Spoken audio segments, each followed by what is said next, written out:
think of Mad Max and the Thunderdome. Basically, some sort of, it doesn't have to necessarily mean nuclear, but some sort of disaster happened. In this case, we're going on plastics. It's going to be crazy costumes, crazy set, crazy makeup, hair, everything. It's going to be pretty cool and probably something nobody has seen before. And our witches are basically a bird cult. It's pretty wicked, actually.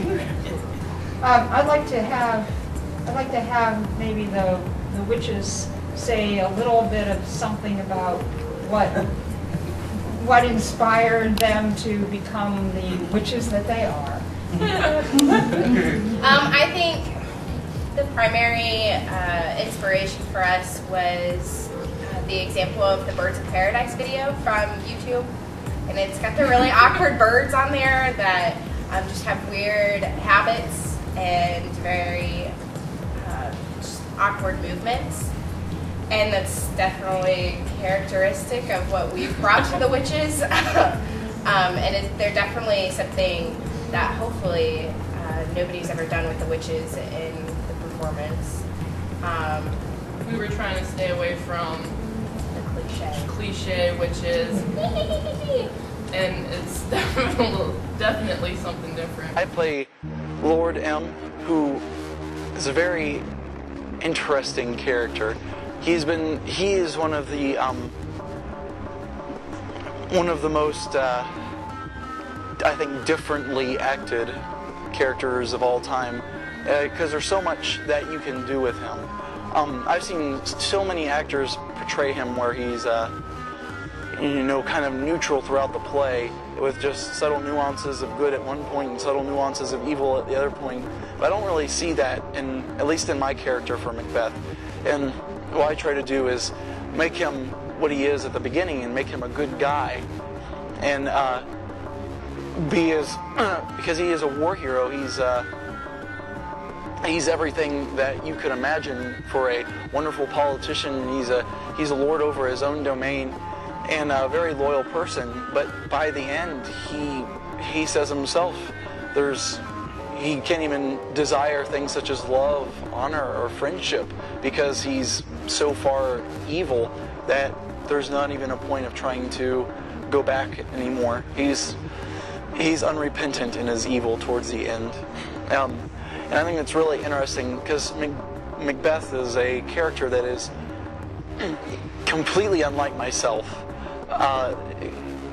The decisions that he makes and what he decides to do, they're just not what I would do. This is just not who I would be if I was in his shoes. So it's really fun to play something that's entirely alien to my nature. There's none but he, whose being I do fear. And under him my genius is rebuked. As it is said, Mark Antony's was by Caesar. He chid the sisters when they first put the name of king upon me, and bade them speak to him. Then prophet-like, they hailed him father to a line of kings. Upon my head they placed a fruitless crown, and put a barren scepter in my grip, thence to be wrenched with an unlineal hand, no son of mine succeeding. If it be so, for Banquo's issue I have filed my mind. For them, the gracious Duncan have I murdered. And, he's not entirely alien, because, we all have moments of paranoia and jealousy and desire such as that, but he goes to extremes that no normal person would go to, and I find that really interesting. I think that's why his character is so interesting too, because it's a way of seeing things that are of yourself only expanded. It's basically, Macbeth is a Thane of Glamis, and he becomes Thane of Cawdor, and he starts getting up, and there's witches in here. They basically tell him that he's going to be king. So with that, he starts thinking about, wow, I can be king. And that is where murder comes in to play. And I'm basically the manipulator who kills the king and makes Macbeth king. It's good times. No, Josh is funny.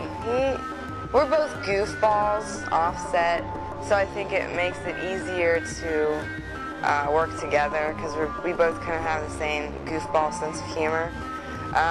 But then when we get on set,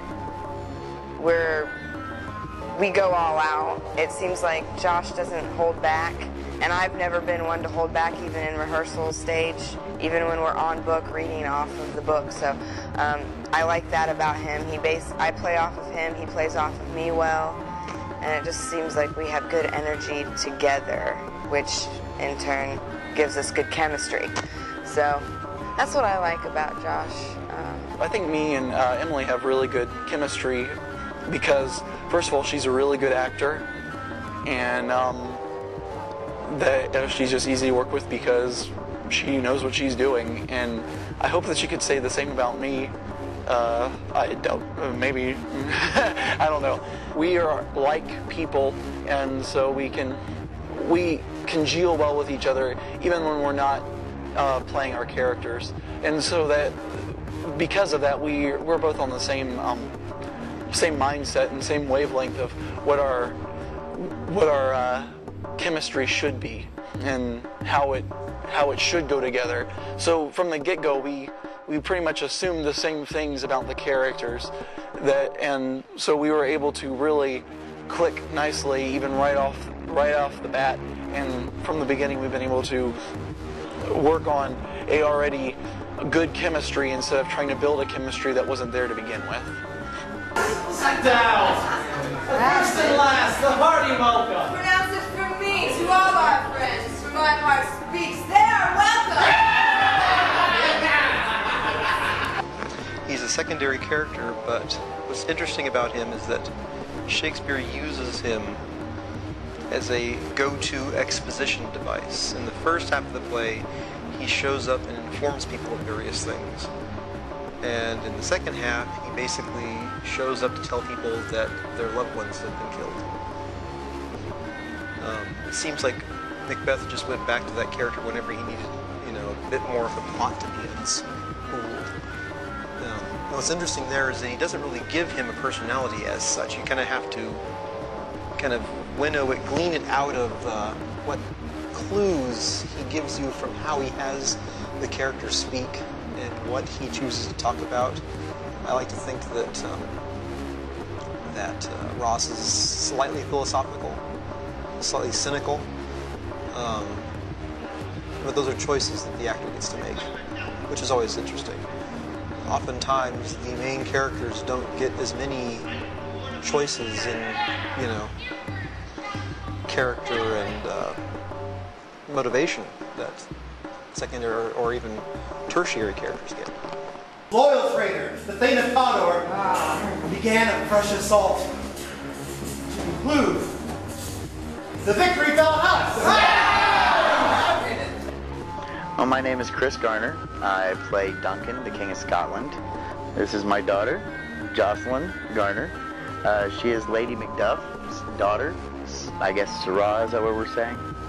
I don't know. This is Jocelyn's third play with the Edison players. This is be my second play. Anne's been great. She first met Jocelyn in one of the art classes that my mom was taking here, and decided that she needed to be in her first play was A Mortal Terror Night with Edgar Allan Poe, and then found out that I had been in plays, and so she told me I had to try out for Much Ado About Nothing, which was the last play that we had done.